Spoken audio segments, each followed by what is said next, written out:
Oke. Assalamualaikum warahmatullahi wabarakatuh.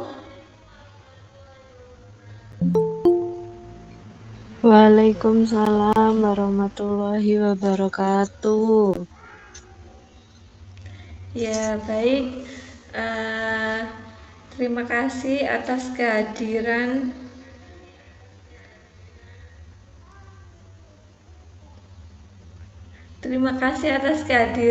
Bapak Ibu dalam forum diskusi budaya positif. Oke, baik, langsung saja saya mulai. Sebelum memulai acara diseminasi ini, mari kita berdoa bersama terlebih dahulu agar diberikan kelancaran dan kemudahan. Berdoa mulai.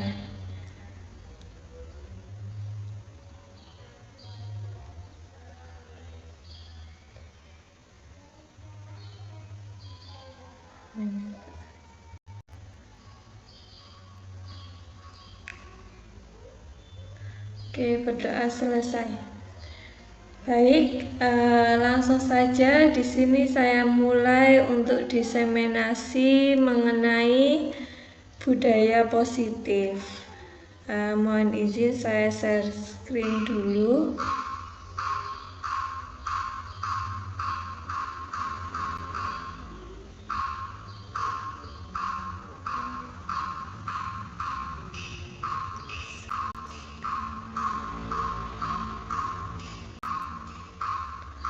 Apakah sudah terlihat PPT-nya?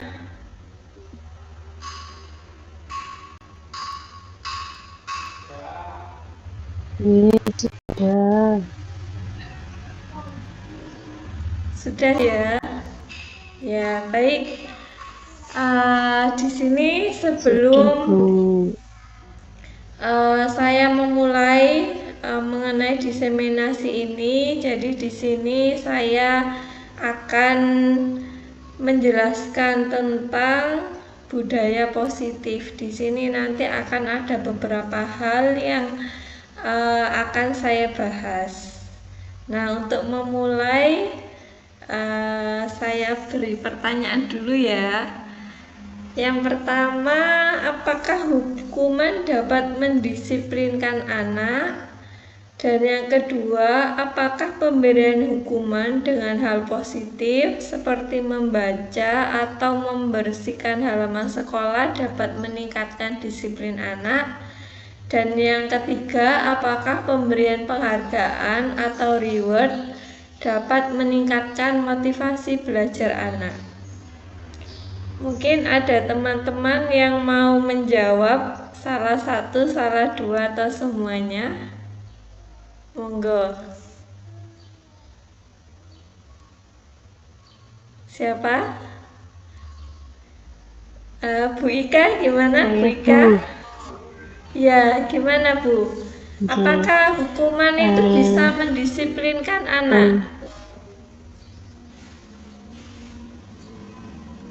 Kalau menurut saya hukuman itu perlu ya, cuma kalau untuk mendisiplinkan anak sepertinya masih kurang efektif, karena rata-rata anak sekarang itu kalau dihukum malah tambah perlakuannya gitu ya. Kayak lebih semakin menjadi gitu kalau untuk anak-anak sekarang. Kemudian untuk pertanyaan kedua, apakah pemberian hukuman dengan hal positif seperti membaca atau membersihkan halaman sekolah dapat meningkatkan disiplin anak? Bisa, tapi hanya dengan rentan waktunya yang sebentar gitu loh. Jadi enggak berkelanjutan sampai lama, hanya dalam beberapa waktu singkat saja anak itu disiplin setelah diberi hukuman dengan hal positif seperti Iya. itu. Terus kalau misalnya ngasih reward Nah, gitu Bu, misalnya nanti kemudian saya kasih permen. Nah, itu apakah bisa meningkatkan motivasi belajar anak? Nah, yang ini pasti bisa, Bu, karena pengalaman saya sendiri, kalau anak-anak itu dikasih reward, entah itu dikasih permen atau dipuji lah minimal, itu anak-anak tambah semangat gitu loh Tambah untuk semangat. belajar. Nggih, nggih, nggih, nggih. Oke, Pengalaman baik. seperti Terima kasih Bu Ika ini. jawabannya. Oke, jadi nanti kita Oke, akan sama-sama. membahas beberapa hal mengenai hukuman dan juga pemberian reward itu apakah bisa meningkatkan motivasi untuk anak-anak. Oke, terima kasih jawabannya Bu Ika, mungkin sesuai dengan pengalaman ya selama mengajar ya. Oke. Sudah mencoba banyak hal nggih. Nggih. Nggih. Memang benar, jadi kalau Nggih. hukuman itu sifatnya yang memaksa, mungkin anak akan jera pada saat itu ya. Dan juga efeknya jangka pendek ketika dikasih hukuman konsekuensi dalam jangka pendek mungkin dia akan mengulangi lagi di kemudian hari. Nah, nanti kita akan bahas ya mengenai motivasi juga hukuman ini. Jadi langsung saya akan menjelaskan. Di sini nanti ada beberapa hal yang akan saya bahas. Pertama mengenai disiplin positif dan nilai kebajikan.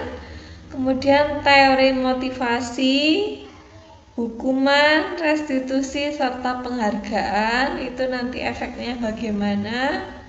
Kemudian pembentukan keyakinan kelas, 5 kebutuhan dasar manusia, 5 posisi kontrol guru, dan yang terakhir segitiga restitusi. Jadi ini nanti mungkin adalah kebanyakan mengenai penerapan nanti kita di anak-anak ya, di murid. Yang pertama mengenai disiplin positif dan nilai-nilai kebajikan universal. Nah, jadi di sini kita sebagai guru tentunya harus mempunyai sudut pandang yang berbeda ya ketika ada suatu permasalahan dari siswa ya. Jadi kita tidak harus negatif thinking terus terhadap siswa, tapi kita mengubah cara pikir kita bagaimana menemukan solusi biar anak itu tidak mengulangi suatu kesalahan atau membuat permasalahan itu. Nah, di sini bisa dilihat mengenai stimulus respon dan juga teori kontrol kita sebagai guru.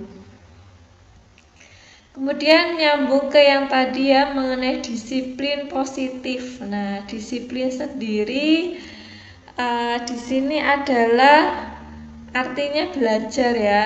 Nah, disiplin diri berarti di sini murid-murid berusaha untuk belajar. Mungkin nggak hanya murid, tapi kita juga sebagai guru berusaha untuk menerapkan karakter disiplin ini. Jadi disiplin diri ini bisa membuat orang menggali potensinya menuju sebuah tujuan apa yang dia hargai. Nah, tapi pada kenyataannya mungkin disiplin itu semacam kayak akhirnya jadi peraturan ya yang kayak harus dipatuhi. Jadi kecenderungannya membuat orang atau yang melakukan itu tidak nyaman. Nah, jadi di sini ketika kita tahu arti dari disiplin, dari di sini sebenarnya disiplin adalah proses belajar untuk mencapai suatu tujuan yang mulia. Kemudian lanjut. Nah, untuk nilai-nilai kebajikan sendiri, jadi mungkin kita sudah sebagai guru sudah tahu ya bahwa tujuan dari pendidikan salah satunya mencetak murid yang mana nanti mereka mempunyai profil pelajar Pancasila, yang mana sudah tahu semua, yaitu profil pelajar Pancasila itu mulai dari beriman, bertakwa, dan berakhlak mulia, mandiri, bernalar kritis, berkebinekaan global, gotong royong, dan kreatif. Nah, jadi sebenarnya nilai-nilai kebajikan dari budaya kita sendiri itu sebenarnya sudah sangat lengkap dan banyak. Bagaimana tinggal kita nanti mengaplikasikannya di dalam pembelajaran atau di dalam lembaga sekolah kita. Selanjutnya mengenai teori motivasi, mungkin ini agak berhubungan dengan yang tadi di pertanyaan pemantik ya, mengenai teori motivasi. Nah, jadi yang menjadi motivasi suatu anak, motivasi itu ada dua jenis ya, ada motivasi yang dari luar dan ada motivasi yang dari dalam. Nah, kalau dari luar ini biasanya ada faktor dari luar. Misalnya di sini melakukan sesuatu itu biar nggak dapat hukuman. Nah, jadi kalau saya nggak melakukan ini nggak masuk tepat waktu, nanti saya dihukum sama BK atau wakat kesiswaan, misalnya seperti itu. Atau karena suatu imbalan. Nah, jadi dari lingkungan ya. Jadi kayak misalnya, wah nanti kalau saya rajin, nah nanti dapat reward kayak tadi misalnya ya, dikasih permen dan lain-lain. Mungkin itu memang bisa menambah dalam jangka pendek ya. Nah, itu tapi ya itu sudah cukup bagus ya, itu membuat motivasi anak juga bertambah seperti yang dicontohkan Bu Ika tadi, ketika diberikan permen atau sesuatu itu anak menjadi lebih bersemangat. Nah, yang terpenting adalah motivasi yang dari dalam. Nah, jadi motivasi yang memang muncul dari siswa itu sendiri ya. Siswa itu sudah punya kesadaran. Jadi kalau saya nggak melakukan ini nanti berefeknya bagaimana dan lain-lain. Jadi dia sudah mempunyai inisiatif dari dirinya sendiri untuk melakukan suatu hal itu tadi. Nah, itu yang disebut sebagai motivasi internal untuk tujuan disiplin yang positif. Dan itu pastinya adalah berefek pada jangka panjangnya, dia akan terus mengingat-ingat. Jadi ibaratnya efek jangka panjangnya itu memang akan lebih bagus ketika motivasi internal itu datang dari dirinya sendiri. Nah, selanjutnya, mungkin kita sudah mengenal ya, jadi Bapak pendidikan kita yaitu Ki Hajar Dewantoro yang menggaungkan bahwa pendidikan sekarang ini ya merdeka belajar. Jadi setiap siswa itu mempunyai kebebasan untuk memilih dalam suatu pembelajaran. Selanjutnya mengenai hukuman dan konsekuensi. Nah, jadi ini apa bedanya hukuman dengan konsekuensi? Untuk hukuman, nah hukuman ini misalnya kayak biasanya itu dia bersifat tidak terencana, tiba-tiba dan satu arah. Jadi semacam cuma gurunya aja yang buat, jadi siswa ya sudah tinggal menerima. Misalnya, kalau kamu telat, kamu harus mengelilingi lapangan 5 kali. Nah, ini kan membuat anak tidak nyaman ya, secara fisik maupun psikis tidak disukai oleh anak. Nah, itu adalah tipe atau jenis dari hukuman. Jadi hukuman seperti itu. Kemudian untuk yang konsekuensi, kalau untuk konsekuensi ini biasanya ada kesepakatan antara murid sama guru. Jadi kayak ada kesepakatan di awal. Kalau kamu tidak mengumpulkan, nanti kamu harus menulis apa gitu, atau kamu harus membaca apa. Nah, jadi untuk konsekuensi ini itu jangkanya pendek ya, juga memberikan efek jangkanya pendek. Jadi biasanya bakalan bisa saja terulang lagi, dan ini pastinya juga membuat anak tidak memiliki inisiatif untuk berubah karena jangkanya pendek itu tadi. Tapi itu tadi, kalau hukuman sama konsekuensi mungkin akan lebih nyaman bagi anak ketika sudah tahu konsekuensinya. Kalau hukuman itu kan kayak tiba-tiba gitu, langsung guru nyuruh kalau kamu gini ayo keliling atau push up dan lain-lain. Nah, itu contoh dari hukuman. Ini mungkin bisa dilihat perbedaan dari hukuman dan konsekuensi. Jadi kalau hukuman biasanya anak akan ada rasa dendam ya, terus membuat anak sakit secara fisik dan juga jangka waktu lama. Konsekuensi juga membuat tidak nyaman, tapi mungkin jangkanya lebih pendek. Nah, ini kalau hukuman tambah benci anak itu, tambah dadi kalau kata orang Jawa ya biasanya. Nah, kalau konsekuensi, karena tahu konsekuensinya, biasanya anak akan lebih menghargai. Hukuman juga akan membuat adanya anak itu melakukan sesuatu secara terpaksa ya. Nah, ini bisa dilihat yang lainnya juga.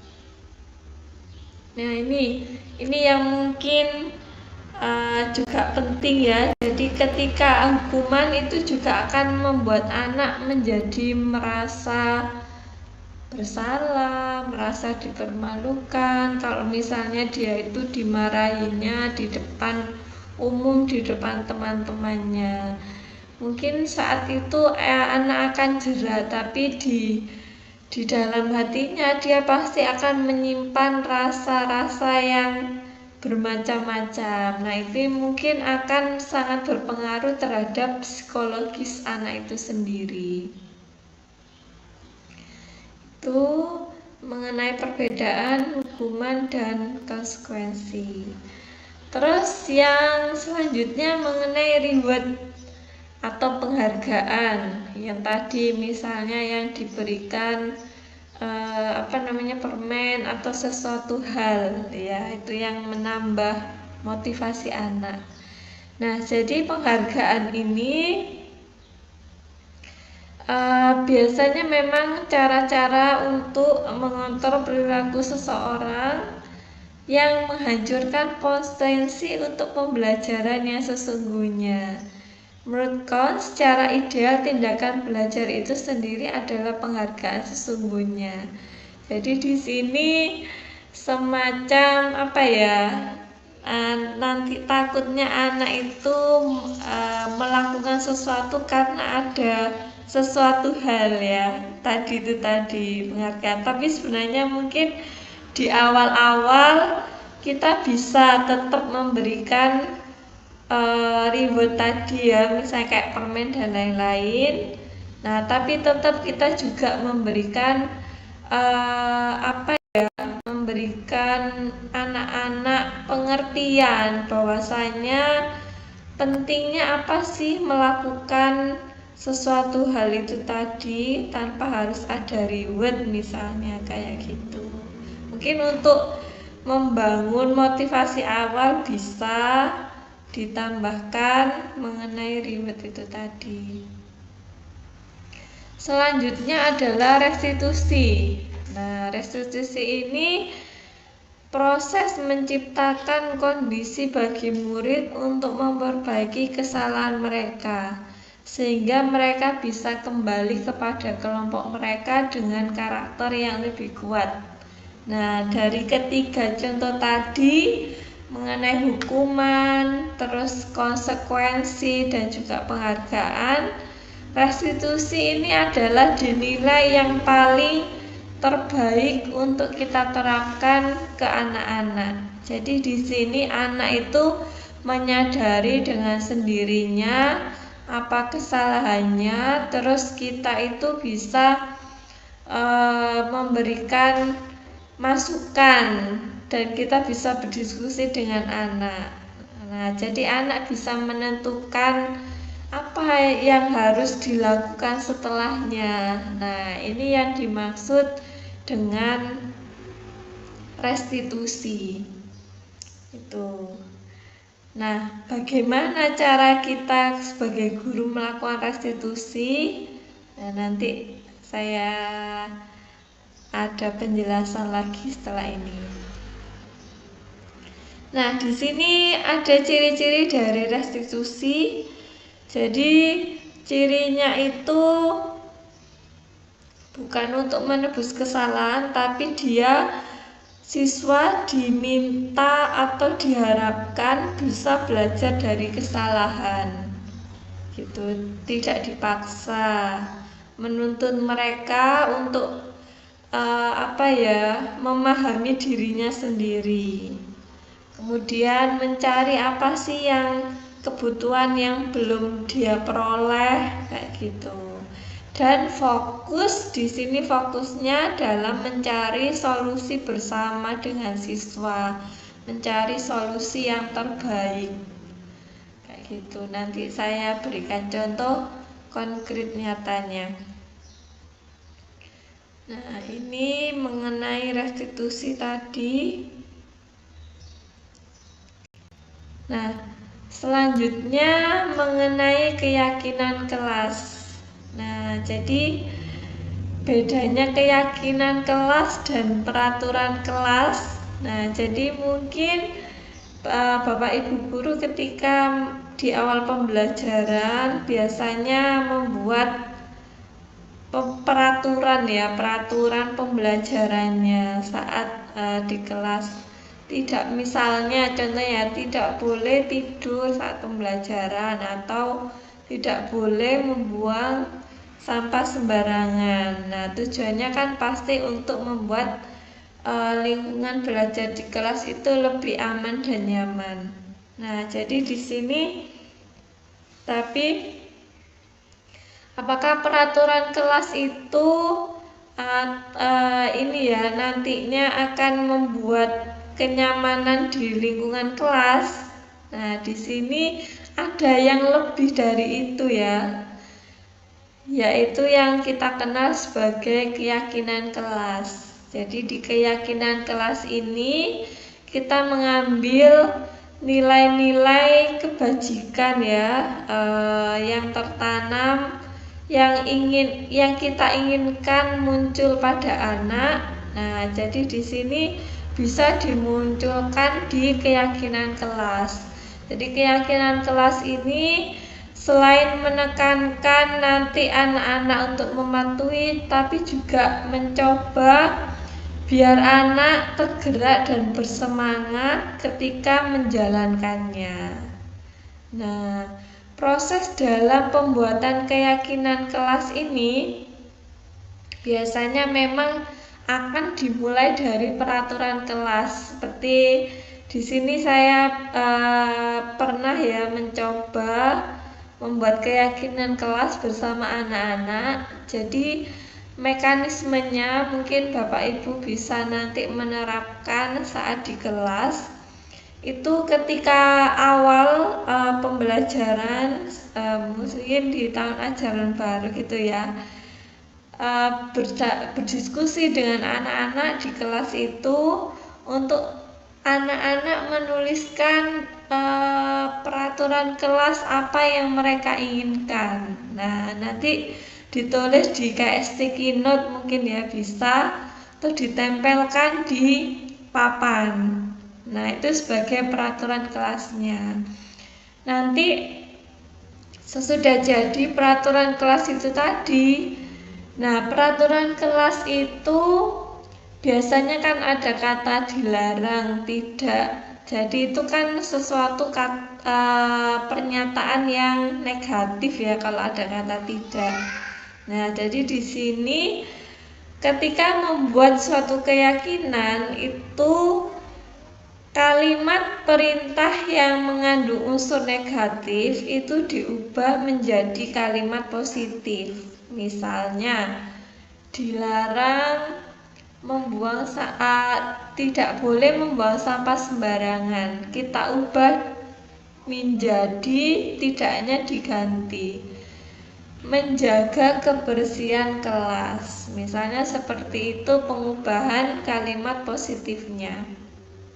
Nah, dari kalimat positif itu nanti Bapak Ibu bisa berdiskusi dengan anak-anak mengenai nilai-nilai apa saja yang ada di keyakinan kelas itu tadi. Nah, kalau sudah ditemukan nilai, misalnya tadi menjaga kebersihan kelas, berarti nilai kebajikannya kan kebersihan.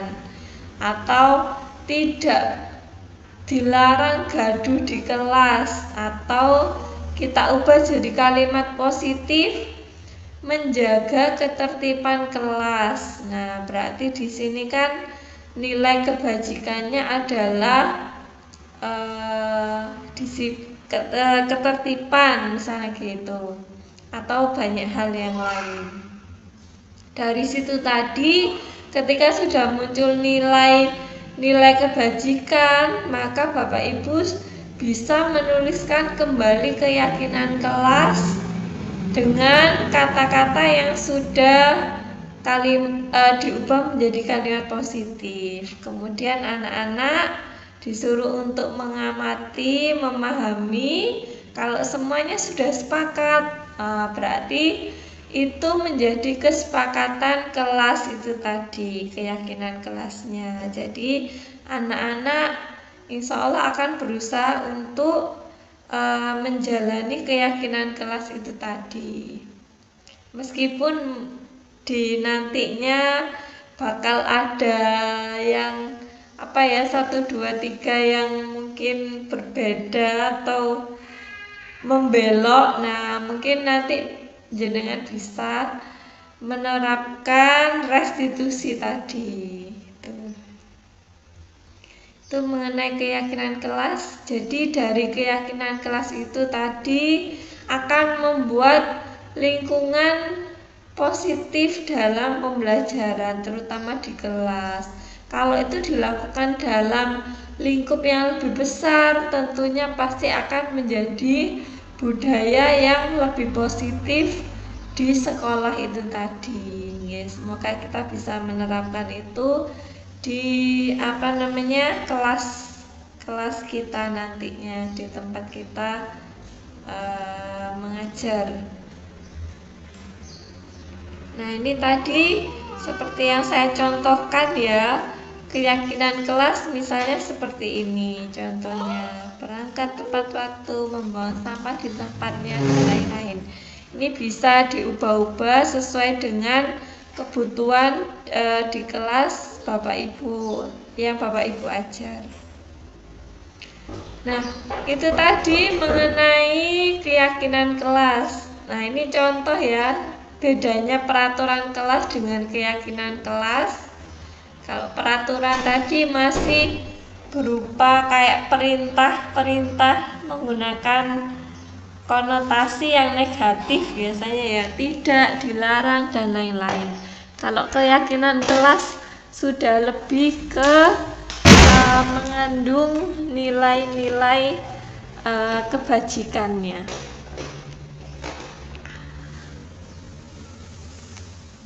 Baik, selanjutnya, nah ini mengenai 5 kebutuhan dasar manusia. Nah, jadi setiap kita mungkin misalnya yang sudah jadi wali kelas atau guru BK pasti sering memenuhi beberapa permasalahan anak didiknya ya di kelas.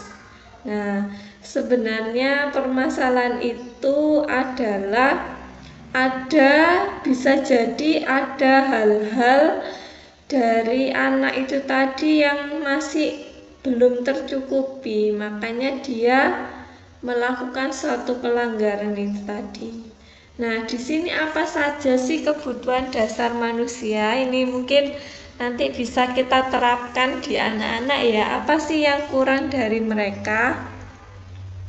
Yang pertama adalah kesenangan. Jadi kesenangan ini kebutuhan untuk mencari kesenangan, bermain, dan tertawa. Terus bertahan hidup atau survival, kebutuhan yang bersifat fisiologis untuk bertahan hidup, misalnya kesehatan, rumah, makanan. Kemudian kasih sayang dan rasa diterima. Jadi kebutuhan untuk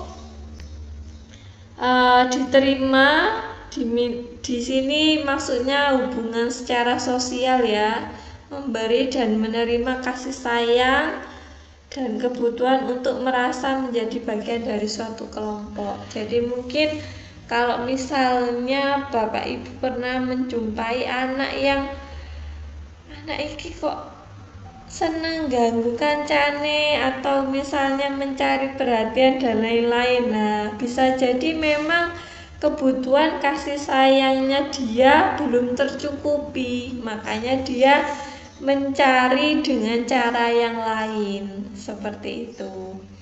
Kemudian ada kebebasan. Nah, jadi di sini maksudnya kebutuhan akan kemandirian, otonomi, memiliki pilihan dan mampu mengendalikan arah hidup.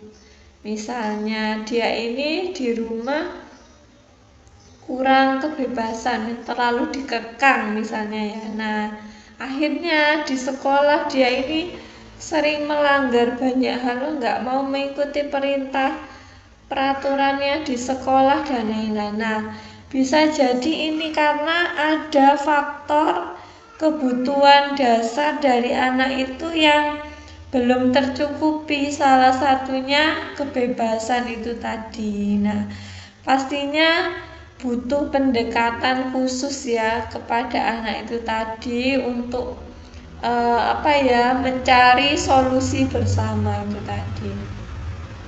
Terus yang terakhir adalah penguasaan. Penguasaan di sini maksudnya kekuatan untuk mencapai sesuatu, menjadi kompeten, terampil diakui, atau prestasi dan keterampilan kita didengarkan dan memiliki rasa dihargai.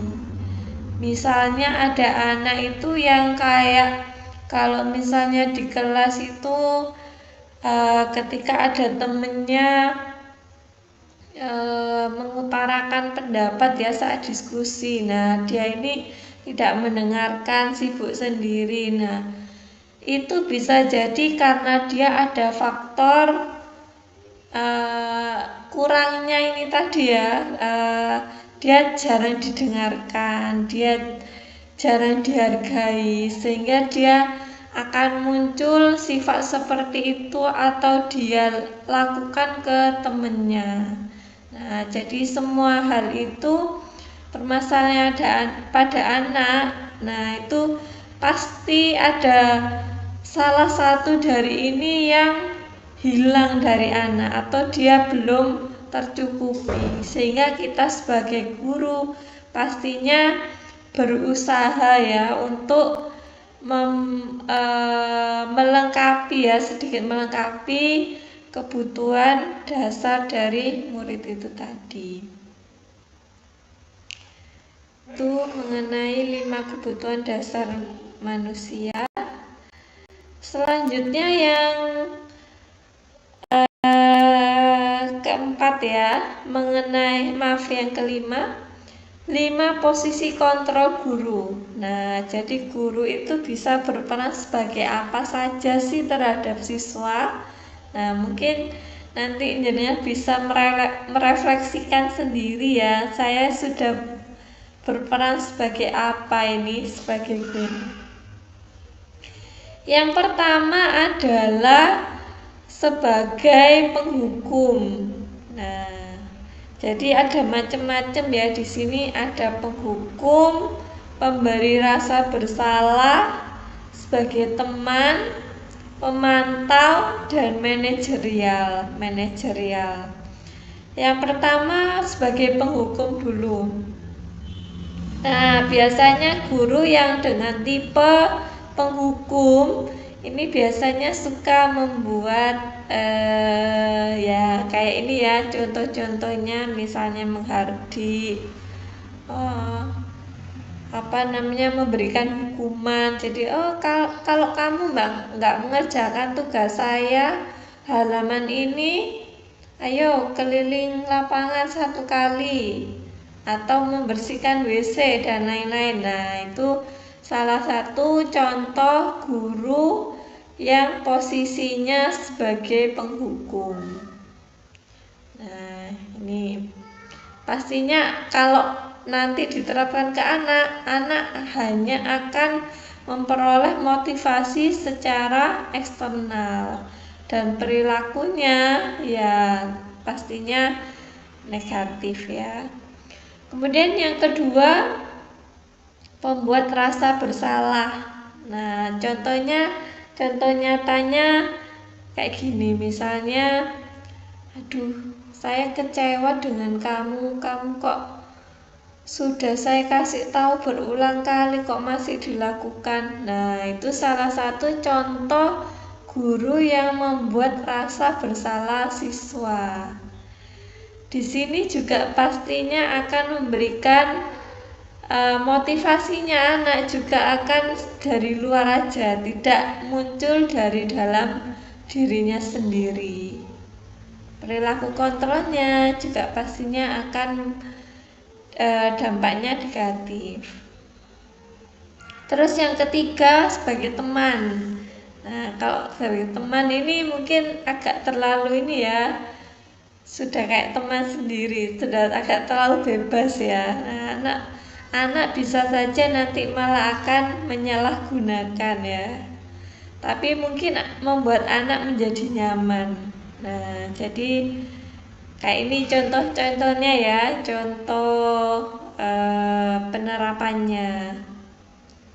Kalau anak membuat masalah, terus gampang nanti ibu aja yang beresin ke BK, nanti ibu yang bilang-bilang kayak gini. Nah, itu mungkin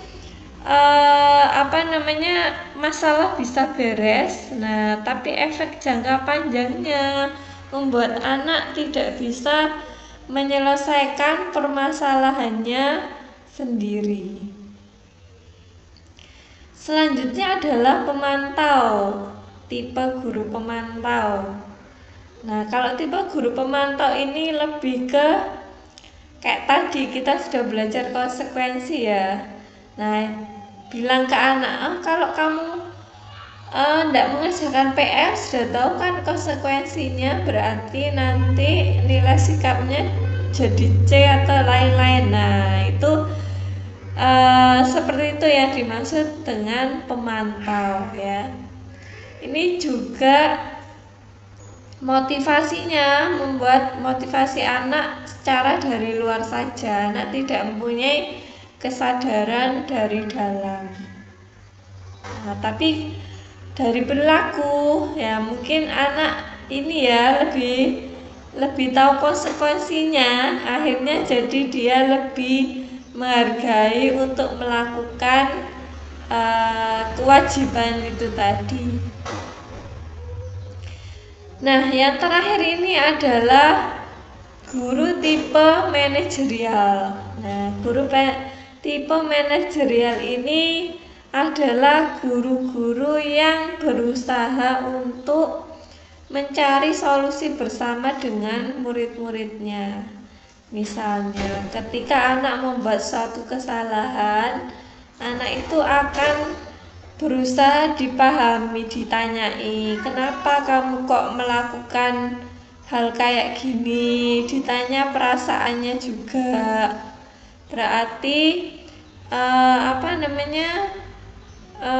keyakinan kelas apa yang kamu langgar. Jadi anak itu berusaha diajak diskusi untuk mengetahui apa kesalahannya dan bagaimana solusi yang harus dia lakukan untuk mempertanggungjawabkan kesalahannya itu tadi. Nah, itu guru tipe yang manajerial. Ini adalah yang terbaik ya pastinya dari keempat tadi ya, keempat tipe guru tadi. Kemudian yang terakhir ya, yang terakhir adalah mengenai segitiga restitusi.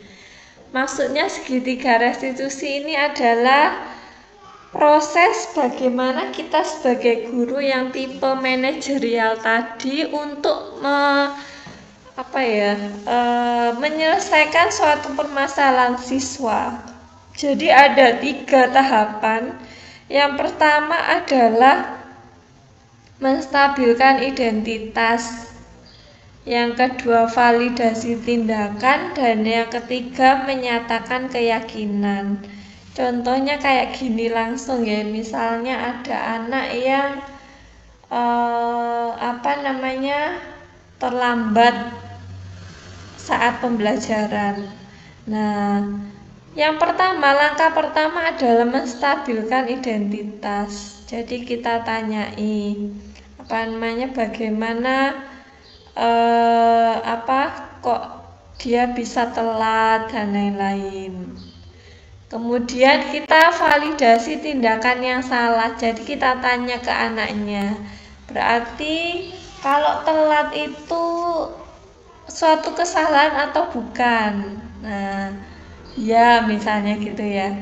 Terus nilai apa yang berarti dilanggar dari anak? Nah, pastinya kan nilai kedisiplinan ya. Dan yang ketiga nanti kita lanjutkan. Berarti bagaimana selanjutnya? Kamu bakal bagaimana biar nggak telat? Misalnya kita udah tahu ternyata dia telat itu karena sering begadang dan lain-lain ya misalnya. Nah, berarti solusinya bagaimana? Nah, mungkin bisa koordinasi nantinya dengan wali muridnya ya, untuk berusaha membangun anak dan mengingatkan biar tidak terlambat. Nah, itu adalah salah satu cara menyelesaikan permasalahan siswa dengan tidak membuat dia tidak nyaman dan lain-lain. Itu adalah penerapan dari segitiga restitusi. Nah, itu nggih. Jadi disiplin positif di sini ini saling berhubungan satu sama lain ya.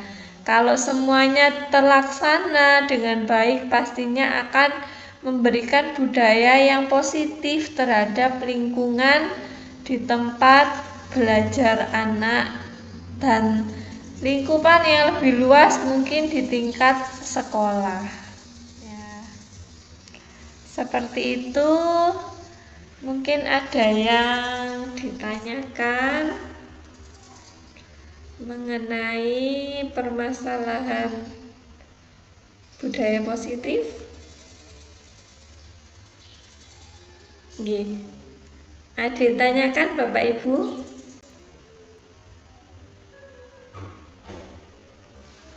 Stop share.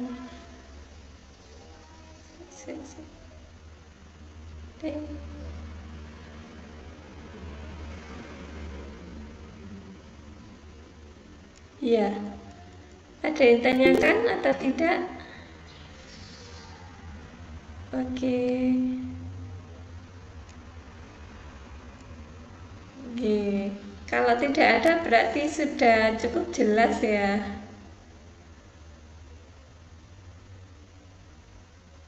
Bentar. Mungkin sambil bisa dipahami dulu, enggak apa-apa.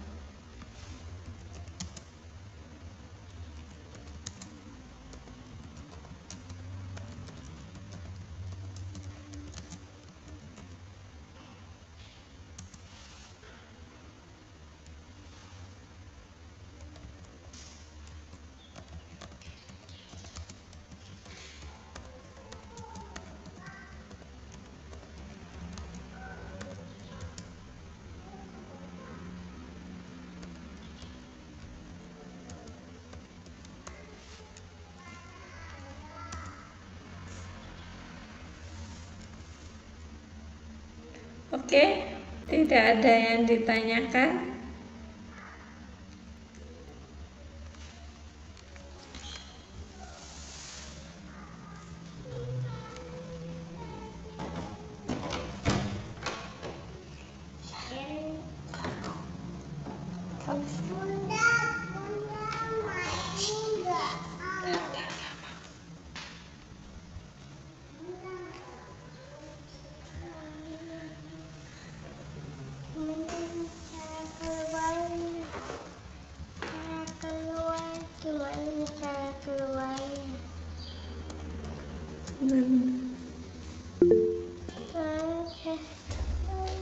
Oke, sebentar.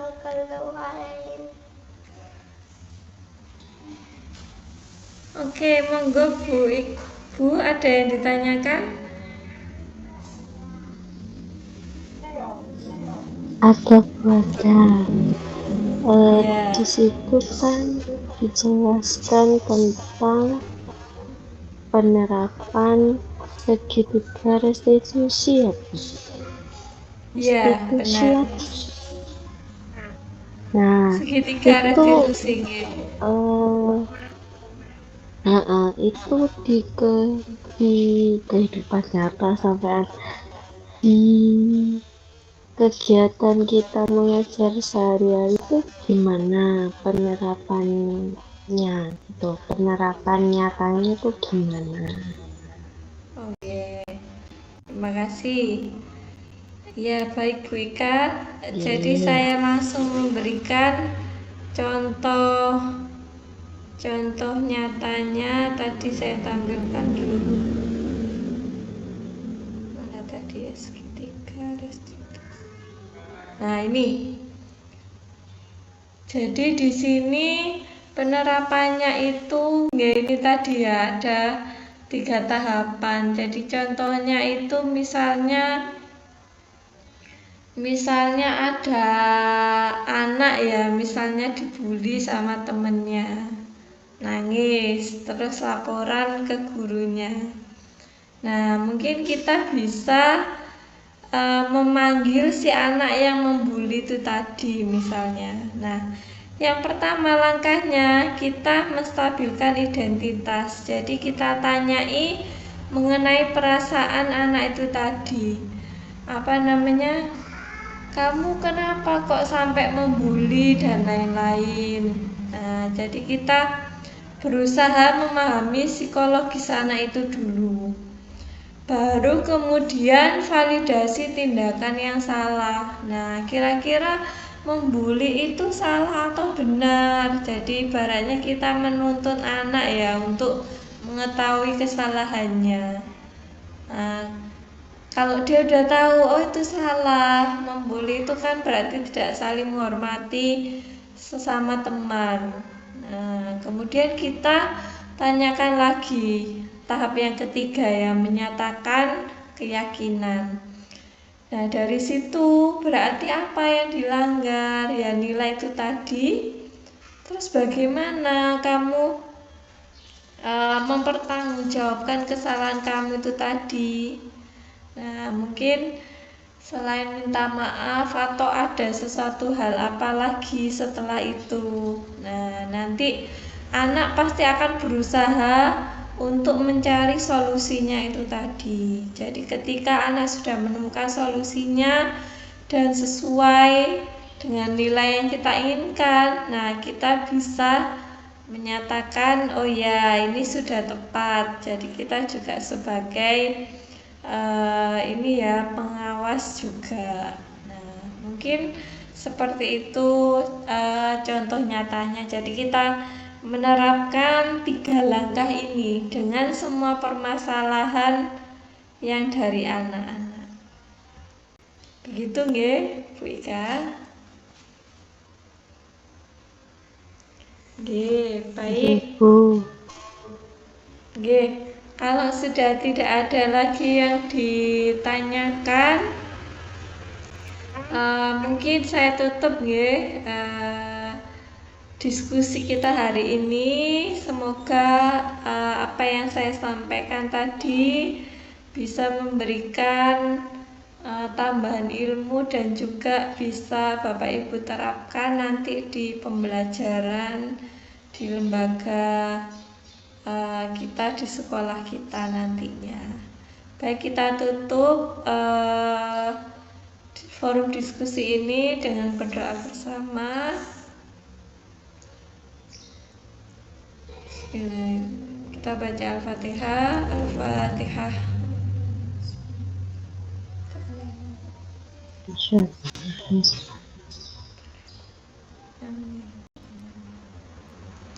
Oke, terima kasih atas perhatian Bapak Ibu yang sudah meluangkan waktu untuk bergabung dengan forum diskusi saya di Budaya Positif. Semoga memberikan manfaat untuk semuanya. Saya akhiri pertemuan forum diskusi siang hari ini.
Waalaikumsalam.